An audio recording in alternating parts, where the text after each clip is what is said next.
ont pris un certain période de repos. Notre sœur Nathalie est retournée à Cowansville. Prions pour elle, pour la route et qu'elle puisse se ressourcer.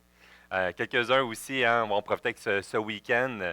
On a certainement la chasse qui commence bientôt pour d'autres. Je pense que c'est le mois de septembre. C'est chaud. Ah, excuse. Ça quoi? Ah, ça commence déjà? Ah, l'arc. Fait que c'est parti. Alors, je suis en processus d'apprentissage. Il y a une petite période là, de comprendre cette réalité de la culture. Peut-être un jour, mais bon, pas tout de suite. Alors, aujourd'hui, dans ce dernier psaume, j'ai envie de m'attaquer tout de suite dans le psaume 101. Et cette idée, la semaine dernière, on a vu le pire psaume de toute la Bible. C'est un titre accrocheur volontairement à travers le psaume 88. J'avais manqué, mais écoutez la prédication pour pouvoir nuancer, remettre en perspective. Des fois, les choses qui peuvent être percutantes, puis rien de positif, on peut voir des évidences de la grâce de Dieu qui restent à l'œuvre et qui ont un message d'espérance. Alors, psaume 88, la semaine dernière, le pire psaume de toute la Bible. Et ici, la justice ou la grâce, c'est un peu le titre que j'ai sorti à travers le psaume 101. Et je trouvais ça intéressant parce qu'on a vu dans l'été des éléments de le concept de la fidélité de Dieu, que Dieu attend la prière, que Dieu répond à la prière, qu'il va y avoir des périodes de silence, que parfois Dieu ne répondra pas aux cris de l'enfant de Dieu qui va persister à élever sa voix. Il y a la réalité que la souffrance parfois va perdurer et va continuer. Finalement, on n'aura pas une victoire, tandis que c'est ce que nous soupirions.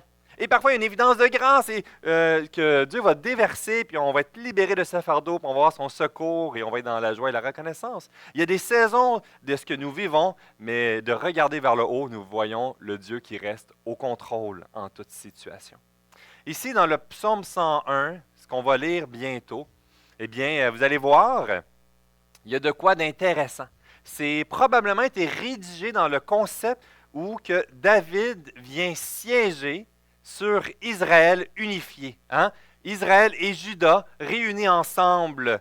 Et on va voir le nord et le sud. Et à travers cette réalité d'être mis en fonction de cette grande responsabilité, mais aussi cette célébration de, enfin, ce qui a été prophétisé, ce qui a été annoncé.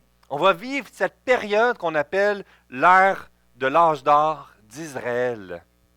Et on pourrait souhaiter, qu'est-ce qu'on souhaiterait ou qu'est-ce qu'on viendrait promettre. Lorsqu'on voit des élections, souvent c'est des grandes promesses qu'on va réformer le monde ou en période d'élection. Voici, tout va bien aller, je serai fidèle jusqu'à la fin. Des fois, des pays sont dans la grande guerre, dans la grande crise, et un nouveau vient au pouvoir, et on a l'espérance, enfin, il va nous libérer de cette corruption, et finalement, il va tomber dans le même pattern et on va être déçus et amers et on va remettre le reproche. Nous-mêmes, ça me faisait réfléchir sur notre propre identité. À travers ce psaume de David qui vient siéger et qui va voir son cœur, eh bien, si nous-mêmes, dans notre propre vie, dans la fonction que je me retrouve d'épouse, d'époux, de parent, d'employé, de patron, de membre dans l'Église, en quoi ça vient transformer ma façon de voir ma vie avec Jésus dans ma réalité d'aujourd'hui? Pour cela, je vais lire le psaume et je vais vous faire écouter quelque chose qui connecte avec le premier point.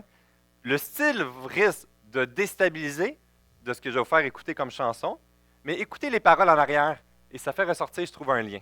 Mais avant, on va lire ce psaume-là, le psaume 101. Il dit ici, « Je chanterai la bonté et la justice. C'est à toi, Éternel, que je chanterai. Je prendrai garde à la voie droite. Quand viendras-tu à moi? Je marcherai dans l'intégrité de mon cœur.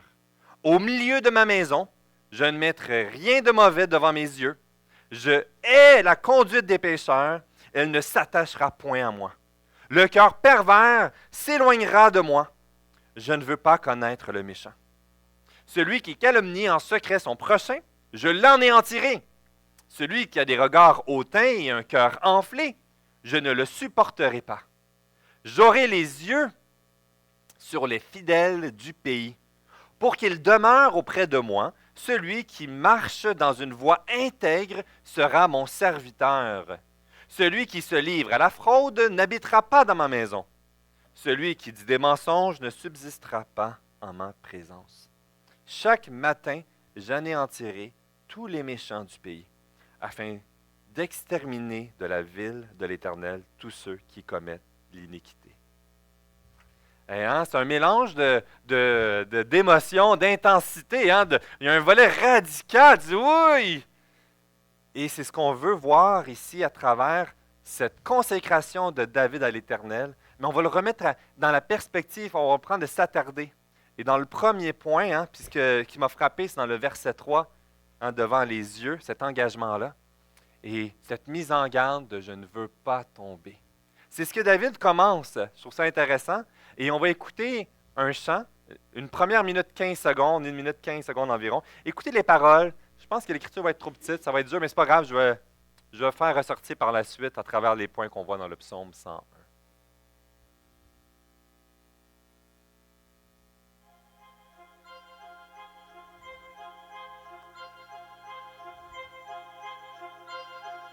Les yeux dans les yeux.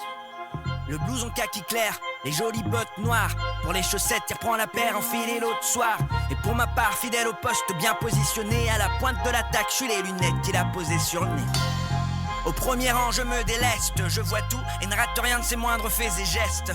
Le vrai intérêt qu'on sait de spectre envers, c'est de cerner si l'homme droit aurait des regards de travers. Et s'il y a qu'une paire d'yeux, il y a des milliers de regards possibles. Le haineux, le peureux, l'amoureux, l'insensible. Il y a la version honnête et il y a la version tricheur. Il y a une différence entre le regard poli et la guicheur. Je détecte et inspecte du lundi au dimanche, discrètement posé sur mes deux branches.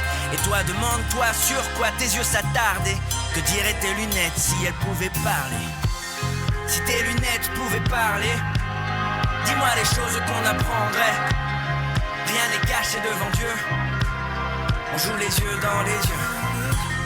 Si tes lunettes pouvaient parler, quels seraient les secrets dévoilés? Rien n'est caché devant Dieu, on joue les yeux dans les yeux. Dieu dans les yeux, dans les yeux. Dieu dans les yeux.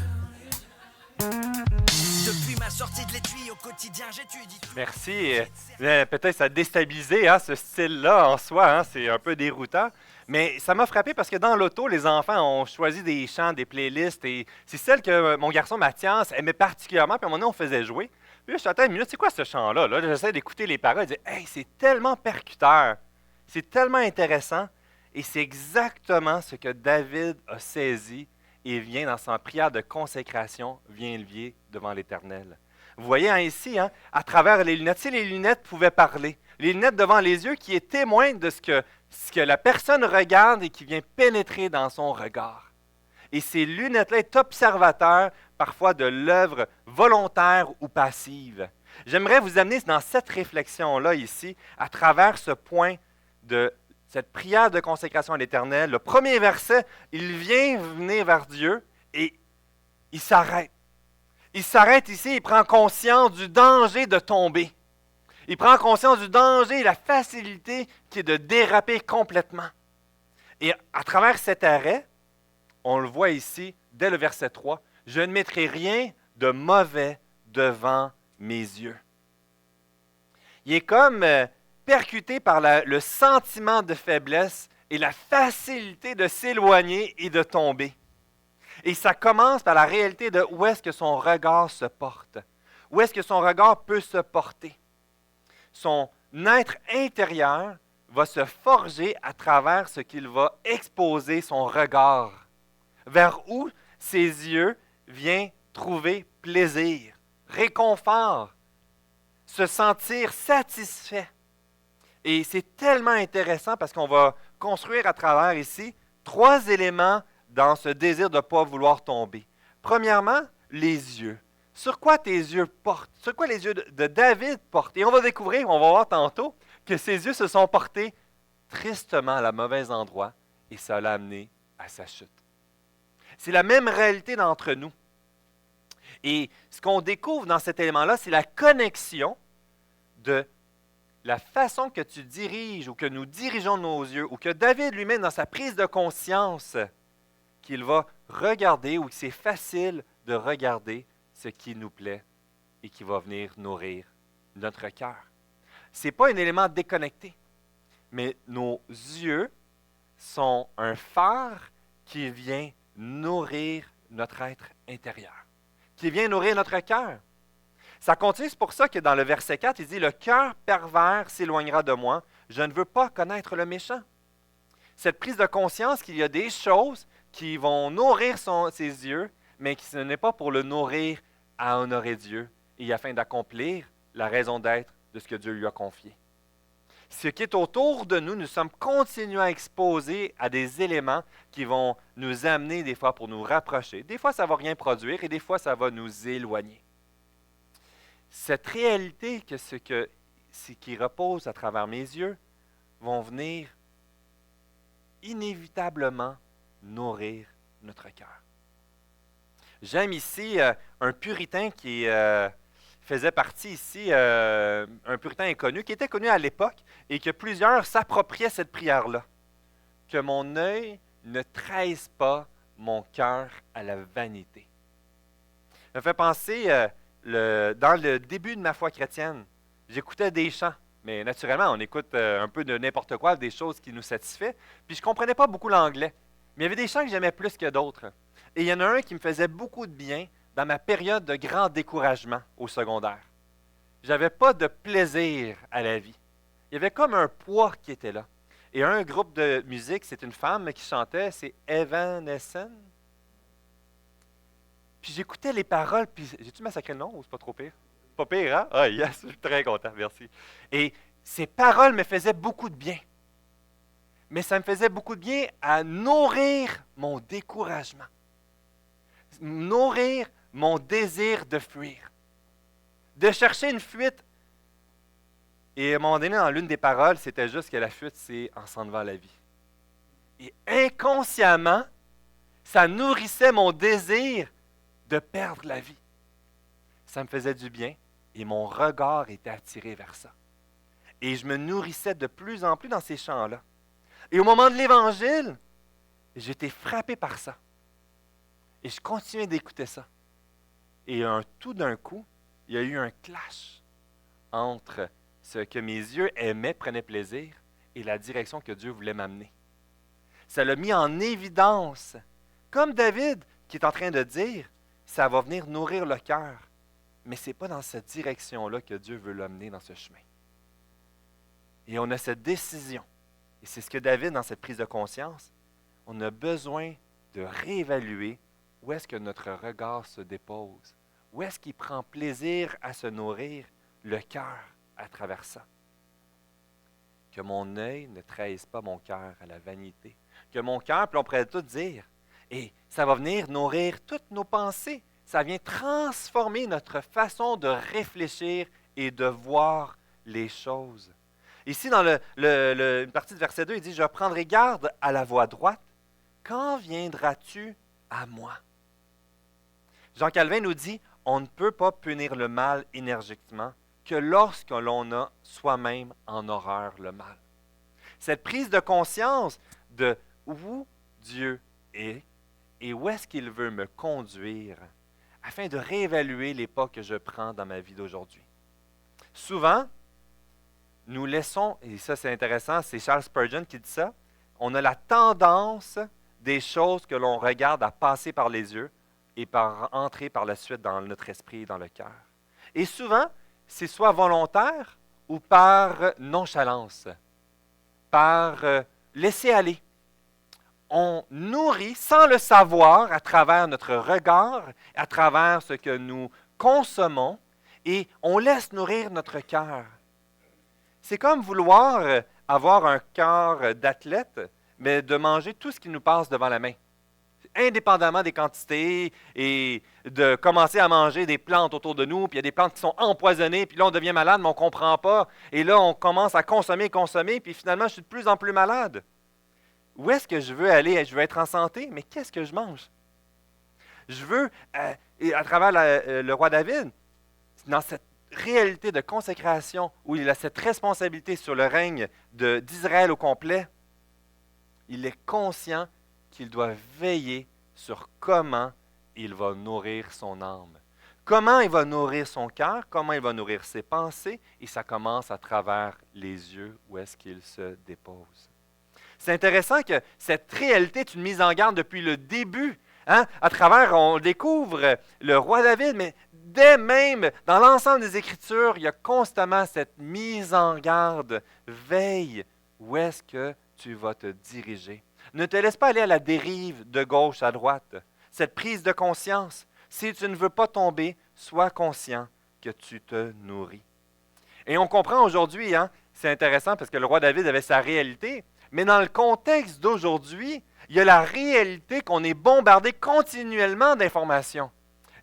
Avec Internet, les réseaux sociaux, les livres, la musique, les discussions avec les amis, les pressions à travers les collègues de travail et autres, nos sphères d'influence autour de nous, notre propre famille.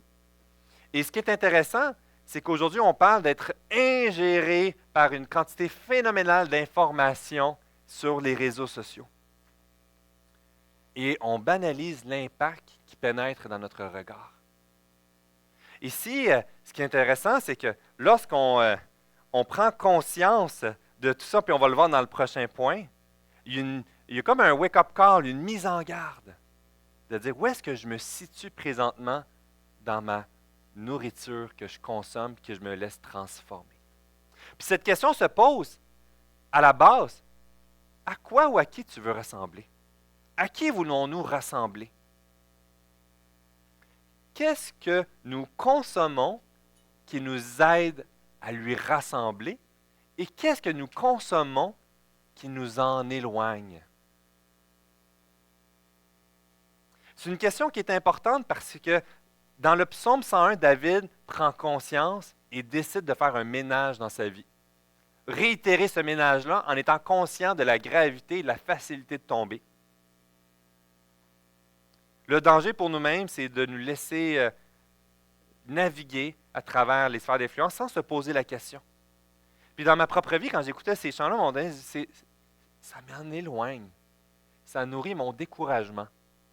Ça nourrit comme un réconfort dans le désespoir. Il y a quelque chose qui ne fonctionne pas, puis j'ai besoin de me délaisser de ça. C'est pas bon pour moi. Ici, hein, ce que je trouve intéressant, c'est à quoi tu veux rassembler et qu'est-ce qui t'en éloigne. Et ce qui t'en éloigne, eh bien, pourquoi tu ne le remplacerais pas par quelque chose qui va t'aider à te rapprocher de celui à qui tu veux rassembler? Intéressant, hein? De discerner autour. Puis c'est dans le premier point. Je ne veux pas tomber. J'ai besoin de filtrer. Comme les lunettes devant les yeux, de se poser la question, qu'est-ce qu'elle dirait si elle pouvait parler? C'est dans ce premier point ici qui nous conduit dans le deuxième. Et le deuxième, ce que je trouve intéressant, c'est... j'ai oublié, j'avais marqué. La tendance des choses que l'on regarde à passer dans les yeux pour rentrer dans l'esprit et dans le cœur, Charles Spurgeon. La tendance des choses que l'on regarde à passer par les yeux pour rentrer dans l'esprit et dans le cœur. Pour nous amener à une vie consacrée. Je veux ressembler à Jésus-Christ. Mais la façon que je me nourris, la façon que j'aborde les choses, vont mettre en lumière si je suis en train de prendre tous les moyens d'action dans ma vie pour le faire. Parfois, je lutte et il y a un prix à payer que je ne veux pas y aller. Et tant que je ne fais pas ce pas de foi et de confiance à l'Éternel, je reste dans ce danger de ne pas lui faire entièrement confiance. Cette idée ici d'une vie consacrée, on le voit dans l'ensemble des Écritures, l'apôtre Paul le comprenait bien, il nous l'explique à plusieurs reprises, l'importance d'une vie pure, de veiller sur sa conscience pure. Et pour cela, chercher à éliminer le péché de son esprit, de son cœur, dès l'apparition. Vous savez, ça me faisait penser, je l'ai déjà dit, je pense, il y a quelque temps, j'ai écouté un documentaire sur les criminels recherchés internationaux, puis les meurtriers, et tous les pires méchants. Puis à un moment donné, un enquêteur, il y avait l'entrevue de cette enquête, puis il avait arrêté le criminel, le meurtrier tueur en série. Puis dans l'entrevue, il partageait de dire « Je suis une victime, je ne fais pas ce que je veux, je suis poussé par une puissance qui est au-delà de ma capacité et je tue à cause de ça. » Puis l'enquêteur, c'était tellement intéressant. Ce qu'il a dit, c'est « Tu n'es pas une victime, c'est que tu as laissé entrer des choses dans ta vie et ça l'a développé de plus en plus. Et tout ce dérapage tordu est venu prendre la place première dans ta vie à t'amener à avoir ce besoin de tuer ou de s'attaquer aux autres. Ça frappe. Mais cette mise en garde que de petites racines banales peuvent s'incruster dans notre vie et prendre toute la place dans notre âme.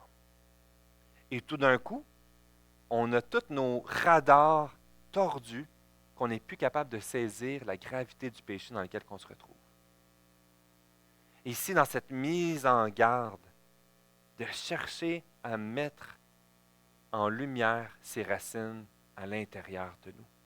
Puis c'est un défi parce que pour nous, quand on regarde une vie consacrée, on regarde en apparence. Hein, on parle de la capacité de bien prier, la capacité de bien se comporter en public, de la capacité d'avoir le sourire. Mais ici, tout découle sur les recoins cachés de notre âme. Les recoins cachés que personne ne pourrait voir. Souvent, hein, les criminels ont une sphère familiale fonctionnelle, un bon père de famille, et pourtant, un scandale arrive. Comment c'est possible? Des membres d'amis, puis souvent les personnes, on voit dans les entrevues, hein, quelqu'un a tué telle personne, puis ben non, c'est un bon enfant, il écoutait ses parents, il a des amis. Mais ça n'enlève en rien la gravité du péché qui s'enracine dans sa vie et qui l'a dérapé à ce moment-là. Et vous savez quoi? On a tous ces mêmes racines qui peuvent prendre place et se développer. C'est pour ça qu'ici, dans cette réalité-là, il nous aborde dans les versets 6 et 7. « J'aurai les yeux sur les fidèles du pays pour qu'ils demeurent auprès de moi. Celui qui marche dans une voie intègre sera mon serviteur. Celui qui se livre à la fraude n'habitera pas dans ma maison. » Cette mise en garde et cette prise de conscience, j'ai besoin de me rapprocher des gens qui veulent marcher avec moi dans la même direction. J'ai besoin de discerner ce qui m'amène à m'éloigner et l'importance de m'entourer de ceux avec qui ça va m'encourager à persévérer, à ressembler à l'image de Jésus-Christ. Parce que c'est ça. Puis vous savez, ça nous apporte dans notre adoration, à élever Dieu. Ça commence par ce désir que ça transforme ma façon de vivre, par les coins secrets de ma vie, dans tout le quotidien de ma vie. Et à travers ça, on va être confronté à une tension. Le légaliste, qui va vouloir faire toutes les bonnes choses pour mériter cet amour de Dieu. Je fais les bonnes choses et je me confie sur ce que je réussis à accomplir. Et là, cette prière-là ferait du bien pour dire, voici, je vais faire le ménage, je vais tout enlever les choses, et voici ce que j'ai fait l'Éternel. Et lui, il est tellement loin, puis là, voir ceux qui ne marchent pas ou qui ne courent pas aussi vite que nous, et de pouvoir les mépriser parce qu'ils n'ont pas ce même sérieux que moi-même j'ai. Et je me confie sur le respect des règles de Dieu. De l'autre côté, le laxisme pour dire, hey, je ne serai jamais capable de le faire. Ah, je suis tellement pas capable, j'y arrive pas, je vois mon cœur qui est pécheur. Bon, ben, c'est correct, Dieu m'aime quand même. Et on banalise la sainteté de Dieu. Il y a cette tension d'un côté qu'on va avoir cherché la sainteté au détriment de sa grâce, et de l'autre côté, chercher et élever la grâce de Dieu au détriment de la sainteté de Dieu. Dans notre marche de vie consacrée, c'est une redécouverte de l'importance de la sainteté de Dieu, et on va le voir dans cette tension qu'on n'y arrivera pas, et on va avoir besoin de goûter sa grâce. Et c'est ce qu'on va voir tantôt. Mais cette vie consacrée commence par ce désir de l'adorer dès maintenant dans notre vie et de mettre en lumière chacune des facettes de notre vie. Et qu'est-ce qui m'en éloigne? Ce que je trouve intéressant, R.C. Sproul nous dit, le légaliste dissocie la loi de Dieu de la relation avec Dieu lui-même. C'est intéressant, hein? Il se contente de la loi puis d'en obéir de Dieu au détriment de la relation de Dieu, de ce qu'il veut créer avec nous et avoir avec nous. Il ne cherche pas vraiment à obéir à Dieu ou à honorer Christ, mais plutôt à suivre des règles dépourvues de toute relation personnelle. Il y a ces dangers-là de se confier sur « je vais y arriver ». Moi, je vais l'avoir, l'affaire. Je fais les bonnes choses. Mais ce n'est pas ici une vie consacrée. Ça passe par une dépendance à travers l'œuvre de Jésus-Christ, de ce qu'il veut avoir avec toi. Ça commence dans ton adoration. Ça continue dans toutes les facettes, dans ton implication, dans la façon que tu vas revoir, revisiter toutes les facettes de ta vie. Ici, ce que je trouve intéressant, ça vient d'un commentaire que j'ai vu dans des psaumes d'Armand de Mestral qui dit « Les meilleures qualités et intentions d'un roi sont rendues inutiles s'il est mal servi. » D'avoir toutes les bonnes intentions, toutes les bonnes énergies que tu mets, mais si tu ne le fais pas pour la bonne raison, ça tombe. Christ, l'Éternel Dieu, regarde au cœur. Et on pourrait berner tous autour de nous, mais ça n'a aucune valeur si ce n'est pas pour l'adoration et la soumission dans la recherche de notre relation avec Jésus-Christ. Il y a ce danger ici. Et que je trouve intéressant, je pense que je l'ai noté ici, de William James, un auteur. Lorsque nous atteindrons la fin de nos jours, notre expérience de vie sera égale à celle à laquelle nous avons prêté attention, que cela soit par choix ou par défaut. C'est intéressant, ça réfléchit parce que des fois, je me dis, qu'est-ce que j'aimerais être plus tard? Avez-vous déjà pensé, puis je l'ai déjà dit quelques fois, mais comment voudriez-vous qu'on se rappelle de vous au service funéraire? Celui qui était contrôlant, colérique? J'espère que non. Celui qui n'avait jamais de temps dans les relations puis qui voulait juste avoir de l'argent puis était préoccupé pour sa business puis qui se fichait des autres puis à n'importe quel prix? J'espère que non. Moi, dans ma début de formation, il y avait un plan de vie puis ça me forçait, me donnait le devoir. Qu'est-ce que tu veux être à la fin de ta vie? Puis je m'étais dit, hey, j'aimerais ça, tu sais, je pensais à ça. J'aimerais ça être un homme que ma famille, les gens autour de moi reconnaissent la sagesse de Dieu. L'autre question, elle dit, OK, mais qu'est-ce que tu vas faire dans 20 ans? Qu'est-ce que tu vas faire dans 10 ans? Qu'est-ce que tu fais maintenant? C'est une bonne question. C'est quoi la sagesse de Dieu? Il faut la saisir. Comment se laisser transformer par la sagesse de Dieu? Bien, j'ai besoin d'être dans sa présence. J'ai besoin de développer une vie de prière. J'ai besoin de scruter les Écritures. J'ai besoin de chercher la sagesse auprès des autres. J'ai besoin de m'imprégner. Puis là, des fois, le temps va vite. Puis là, c'est excellent. Puis là, je rouvre j'ai encore ce guide de plan de vie que j'avais. Puis ça, c'est un des points que j'avais mis. Puis ça me fait comme toujours un coup de barre pour dire, attends une minute, est-ce que j'ai ralenti? Est-ce que je me suis éloigné? Est-ce que ma vie reflète la direction de ce que Jésus-Christ veut faire dans ma vie et dans laquelle que j'avance? C'est comme quelqu'un qui aspire à acheter une maison à un moment donné, puis on sait que les taux d'intérêt sont extrêmement élevés, puis qu'on prend tout notre argent pour acheter n'importe quoi, des loisirs, un nouveau bateau, très content. Puis il dit, je comprends pas, je ne suis pas capable d'avoir la maison. Oui, mais il faut que tu mettes de l'argent de côté. Ah oui, c'est vrai! Est-ce qu'on le fait dans notre propre relation avec Dieu? De réfléchir où est-ce que notre implication, s'il reflète la direction dans laquelle que nous voulons aller. Et ça, c'est une mise en garde. Tu vois, le roi David avait des modèles autour de lui de royaumes puissants. Et il aurait pu chercher à dominer sur eux, et même à s'influencer par eux, à travers le règne de terreur, de domination, d'écrasement, de chercher à voler le plus autour pour s'enrichir sur nous-mêmes. Mais ce n'était pas la voie que l'Éternel désirait qu'il prenne. À travers la vie dans laquelle que Dieu t'instaure et dans ta vie privée. Seul, lorsque les autres ne sont pas témoins, où est-ce que ton cœur se tourne? Tu sais, c'est la question que je trouve intéressante, puis comme dans Philippiens 4.8 nous dit, « Au reste, frères, tout ce qui est vrai, tout ce qui est honorable, tout ce qui est juste, tout ce qui est pur, tout ce qui est aimable, tout ce qui mérite l'approbation, ce qui est vertueux et digne de louange, soit l'objet de vos pensées. » Visible, mais aussi secret. Dans cette prière de consécration, ça implique seul à la maison, quand tu es tout seul. À la maison, avec tes frères et sœurs. À la maison, avec ton épouse ou ton époux. Au travail, avec tes collègues ou ton employeur. Et même sur Internet, sur les réseaux sociaux.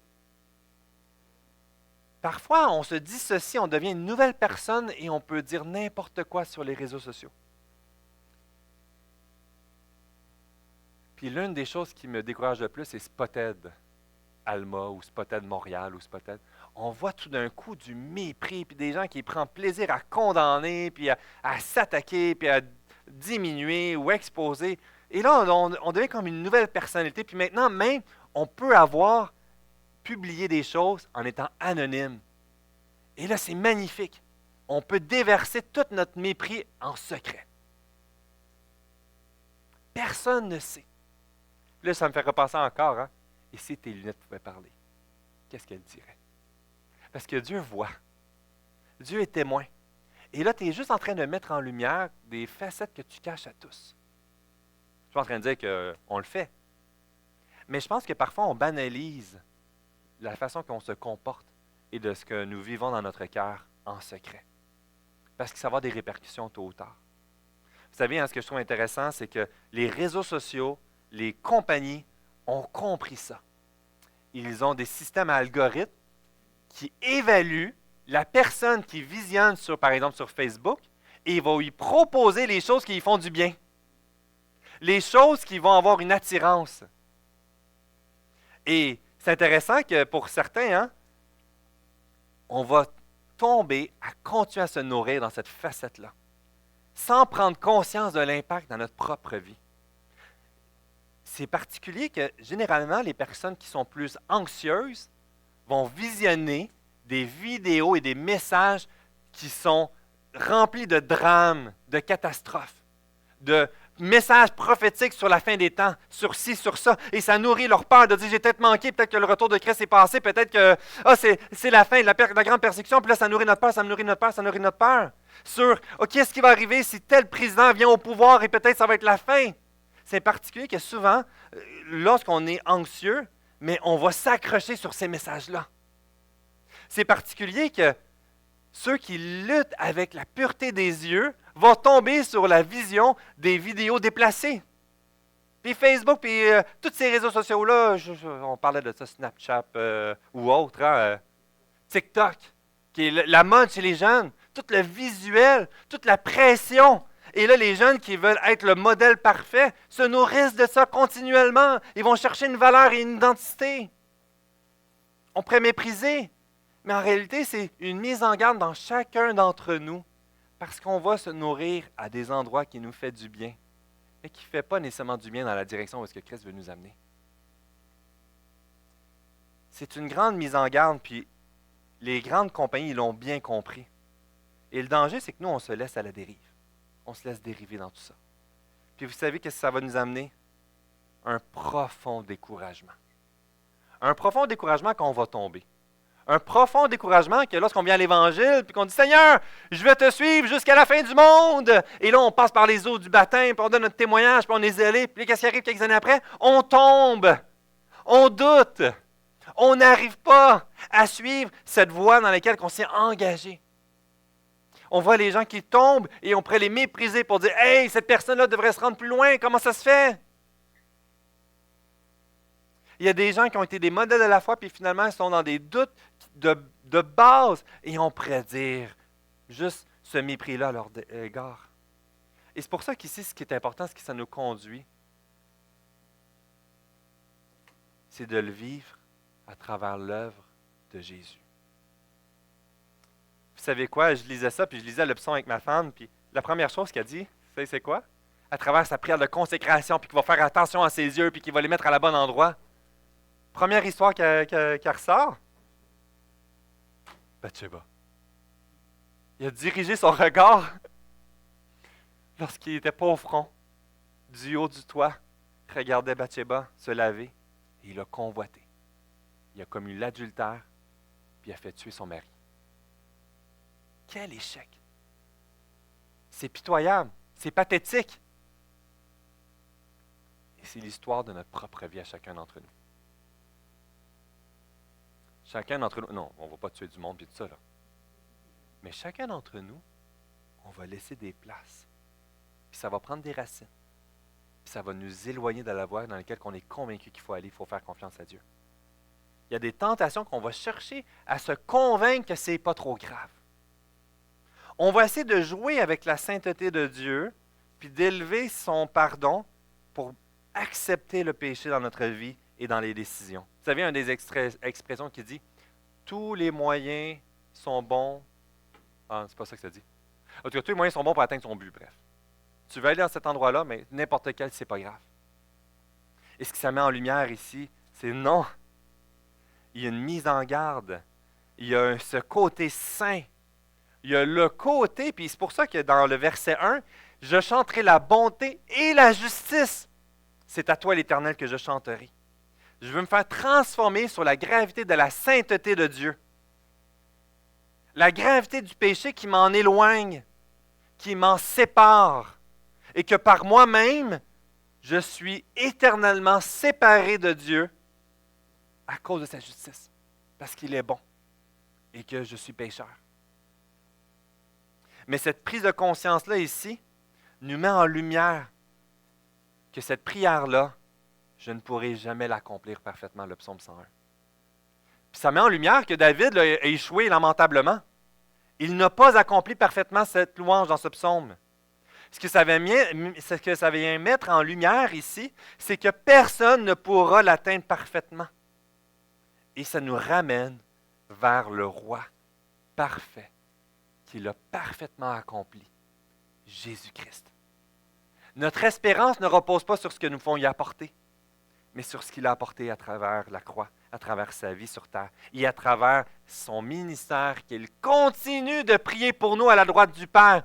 Il continue parce qu'il sait que nous n'y arriverons pas par nous-mêmes. Il continue parce qu'il est saint et que chacune de nos désobéissances est en abomination devant Dieu, mais il est apaisé par sa grâce manifestée par l'œuvre de Christ et qu'il continue de prier pour nous. Incroyable! Incroyable qu'aujourd'hui même, à travers les chemins, peut-être je me suis éloigné, puis de plus en plus, et je suis tellement loin, puis plus que je regarde ce Dieu saint, je suis incompatible et je ne peux pas venir. C'est pour ça que j'aime qu'il y ait une croix ici, puis que la croix est vide, parce que présentement, il est à la droite du Père. Et c'est un rappel qu'il est mort pour moi, et qu'il est auprès du Père, et qu'il intercède, et que je suis loin. Mais aujourd'hui même, à travers toute la distance de kilomètres de ce que j'ai laissé développer dans ma vie, il dit, tu peux venir à moi. Tu peux venir dans ma présence. À travers ce Dieu saint, on a ce modèle parfait. Il dit, viens ressembler un peu plus à mon image. C'est incroyable. Et ça va venir nous confronter. Ça va venir nous confronter, comme on voit ici, de cette tension, de ce que je suis tenté d'aller en m'éloignant, puis qui dit non, reviens vers cette voie. Hein? Ce qu'on dit, c'est suis les voies de ton cœur. Mais ce qu'on prend conscience, c'est qu'en fonction de ce qu'on met devant nos yeux, ça vient modifier, ça vient tordre notre raisonnement. Et là, on peut aller en pleine direction. Puis Jésus dit non, suis-moi. On dirait aime-toi et éloigne-toi de tout ce qui ne produit pas cet amour propre envers toi-même. Puis Jésus nous a dit, aime le Seigneur ton Dieu et aime ton prochain. Même celui qui m'énerve, oui. Le monde découvre qui tu es, ton plein potentiel et de mettre toute ta pensée à ce niveau-là. Et Jésus nous dit dans Luc 9, 23, renonce à toi-même. Là, on dit, crois en toi, crois en moi. Parce que si tu crois en toi et tu fais cette prière-là, tu vas frapper un mur. On a tous frappé des murs. C'était tellement évident. Il y a des choses qu'on sait très bien. Puis finalement, dans une situation, je suis confronté, puis je dérape, puis je doute. Comment ça? Et là, je peux me confier parce que je peux mettre ma confiance en lui.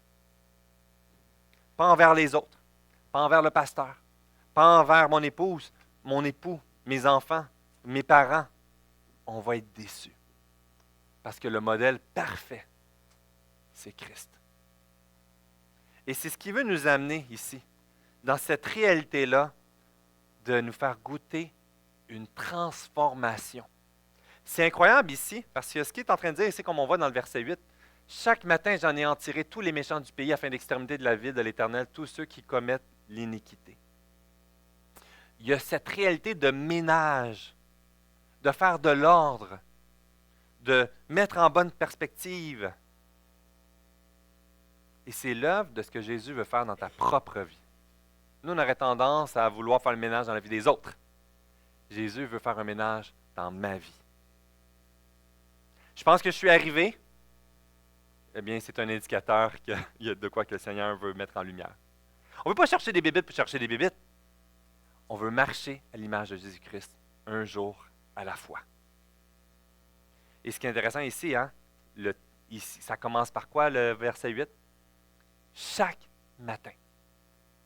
John Owen, c'est tellement édifiant sa littérature qu'il a fait. Sa compréhension du péché, la compréhension qu'on est sauvé et lavé par le sang de Christ, mais on a besoin jour après jour de lutter contre le péché, de mettre en lumière les racines qui ont déjà commencé à prendre place le matin même en commençant. Puis dans le matin, il dit, Seigneur, voici, je réitère la direction que je vais aller, je réitère les yeux où est-ce que je veux me diriger. J'ai besoin de ça parce que déjà à la fin de journée, je vais avoir oublié, puis le lendemain, si je banalise, je vais en train de m'éloigner à nouveau. On pense parfois, parce qu'on a tellement grandi, qu'on a eu des victoires, qu'on est arrivé. Mais l'œuvre de transformation de Jésus-Christ, c'est jour après jour, à chaque matin. Matthieu 7,7 nous dit, « Demandez et on vous donnera. Cherchez et vous trouverez. Frappez et on vous ouvrira. » Puis le psaume 119, 37. « Détourne mes yeux de la vue des choses vaines. Fais-moi vivre ta voix. » Charles Spurgeon nous parle de ce psaume en disant, « Quel psaume pratique! » Et il parle d'un exemple ici, d'un prince de Saxe-Gotha, et qu'à chaque fois qu'il voulait élire sa sphère d'influence autour de lui, dans son équipe de direction de son royaume, il donnait le devoir de lire les 100 premiers psaumes. Et il donnait du temps. Puis il voulait voir comment les psaumes transformaient sa vie. Puis si la personne a dit « Oh, j'ai lu », puis il ne voyait aucun changement, il ne choisissait pas. Un des critères était de voir la personne se laisser transformer par la parole. Moi, ce serait un critère dans ma propre vie, d'évaluer comment la parole de Dieu, je la laisse faire cette œuvre dans ma vie. Qu'est-ce que j'apprends? Qu'est-ce qu'elle veut opérer? Vers où j'ai besoin encore de laisser aller des choses, de m'approprier des choses? C'est un message des fois qui est lourd. Puis ce qui est bon, c'est que la réalité de la sainteté vient mettre une lourdeur pour la prise de conscience. Et l'œuvre de Jésus vient nous enlever cette lourdeur-là. On ne peut pas saisir la grâce de Jésus si on n'a pas saisi sa sainteté. Des fois, on veut tout de suite la bonne nouvelle, mais on ne peut pas saisir la bonne nouvelle s'il n'y a pas une mauvaise nouvelle. Ce qui est incroyable ici, c'est que David va tomber à maintes reprises. Il va avoir échoué à cette prière. Puis vous savez quoi? Tandis qu'il pourrait se lamenter, s'éloigner de Dieu, abandonner. On va découvrir un David qui va sauter de joie, qui va danser. Danser, hein? Il va danser. Il va célébrer la victoire de l'Éternel dans sa vie. Et ce qu'on découvre, c'est qu'il prend conscience de la sainteté de Dieu, puis il s'approprie la grâce de l'Éternel pour l'œuvre qu'il veut continuer de faire dans sa vie. Ultimement, à travers cette prière, à travers cette prise de conscience, c'est de s'approprier la grâce de Jésus dans notre marche à lui ressembler jour après jour. Puis ce que ça nous apporte ici dans cette réalité-là, c'est que plus on va vouloir avancer, on va comprendre où est-ce qu'on est loin, nos échecs, puis ça produit une tristesse et une joie. Et la joie est débordante. Pour ça qu'il y a les chants. Puis je ne sais pas pour vous, mais des fois j'ai envie de juste rendre la gloire à Dieu, le célébrer. Il y a une joie qui devrait être débordante de célébrer que Christ le savait, il n'a pas terminé son œuvre dans notre vie, il n'a pas terminé son œuvre dans l'Église. Puis des fois, on voit qu'il y a des saisons, on aimerait transférer, puis on voit l'Église, puis il dit, ah, il n'y a pas assez de gens, puis l'Église va mourir, quoi que ce soit. Dieu n'a pas terminé son œuvre. Et on veut célébrer qu'il reste encore au contrôle. On veut y faire confiance. On veut donc se délaisser de ses insécurités, de tous les manquements, toutes les choses qui ne fonctionnent pas, puis dire, Seigneur, sois au contrôle. Pasteur Philippe Viguier nous dit, lorsque nous arrivons à justifier nos manquements en nous disant au moins, je n'ai pas été légaliste, on ne combat plus le bon combat. Hein? Des fois, on va comparer aux autres pour dire, bon, mais je suis moins pire que d'autres. Ici, ce qu'il est en train de dire, c'est, j'ai besoin de m'approprier l'amour de Jésus, de ce qu'il veut manifester à travers la loi et la bonne nouvelle de Jésus-Christ. M'approprier cette tension des deux. J'aimerais inviter l'équipe de louange dans ce dernier élément chaud des étapes. Ce qu'il est en train de dire ici, dans la culture de la loi, de la justice et de la grâce ici, puis je vais essayer d'aller jusqu'ici, là, c'est que Dieu veut nous amener dans un parcours, dans une marche. Ultimement, cette prise de conscience, c'est qu'on ne va jamais terminer cette marche-là. Christ l'a terminé. On ne va jamais le terminer. On est appelé à y ressembler à son image, mais on ne sera jamais à son image parfaitement. Mais c'est là l'œuvre de grâce que Dieu va manifester un petit peu, à la fois, à travers les échecs, à travers les manquements. N'abandonne pas. Si tu t'es arrêté, t'es couché, relève-toi. Christ est mort à la croix. Continue de prier pour toi.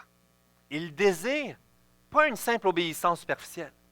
Il désire cette relation avec toi. Et il veut que tu prennes plaisir à suivre sa voie. Donc, on a besoin de goûter sa grâce aujourd'hui même, de goûter son pardon, de goûter le sérieux de l'alliance que nous faisons lorsqu'on a accepté Jésus comme notre sauveur personnel, de la mise en lumière de la gravité du péché dans lequel que je demeure.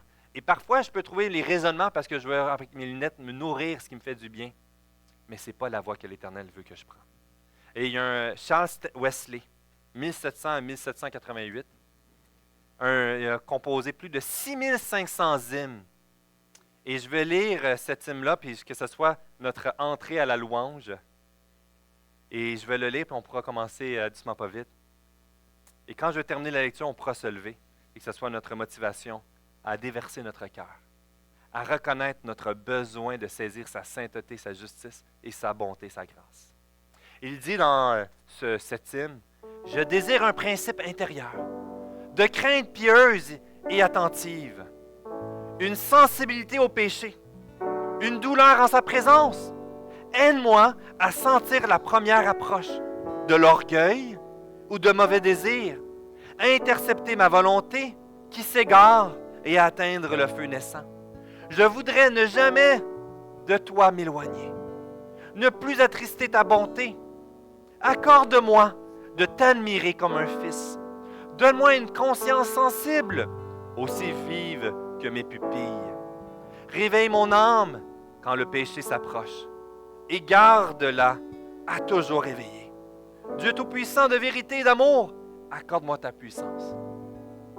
Ôte le fardeau de mon âme, la dureté de mon cœur, que l'omission la plus minime attriste mon âme de nouveau, alerte, et conduis-moi de nouveau à cette grâce qui guérit les cœurs brisés. Levons-nous et rendons la gloire qui lui revient.